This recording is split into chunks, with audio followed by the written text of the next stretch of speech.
يا وليدي واش راك دير؟ واش هذا الفيديو اللي داير فيه تحضير للاختبارات ما قريتش؟ يا يما شوية راني ندير فيديو تحفيزي، لازم نوري للناس كيفاش نراجع بالتركيز. بالتركيز ركز على دروسك انت الاول بلا ما نشوفك غدوه مركز في ورقه الامتحان كي تركز القطط في الليزر. يما الناس لازم تشوف الجو قبل ما نبدا نقرا.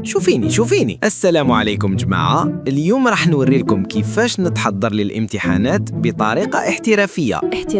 روح اقلب الدفتر على الصح. وش بيكم؟ غير نسمع الصراع، لازم الهدوء باش يراجع. بابا شوف وش رايك ندير فيديو ابي يكتشف اني مازلت ما قريت والو، يجيب المشاهدات. والله غير تجيب ورقة استدعاء للأولياء قبل ما تجيب المشاهدات. خويا درتي نصف ساعة تهيأ في التصغير وما قريتش حتى السطر. لا راني نراجع. شوف الفصل الأول، نواصل غدوه الامتحان يا الفيلسوف. حاجة برك، إذا رسبت نقدر ندير فيديو عنوانه كيف ضاع مستقبلي بسبب دعمكم النفسي الزايد. يا وليدي إذا ما تقرأش، المستقبل تاعك الوحيد هو بارت 2 لهذا الفيديو.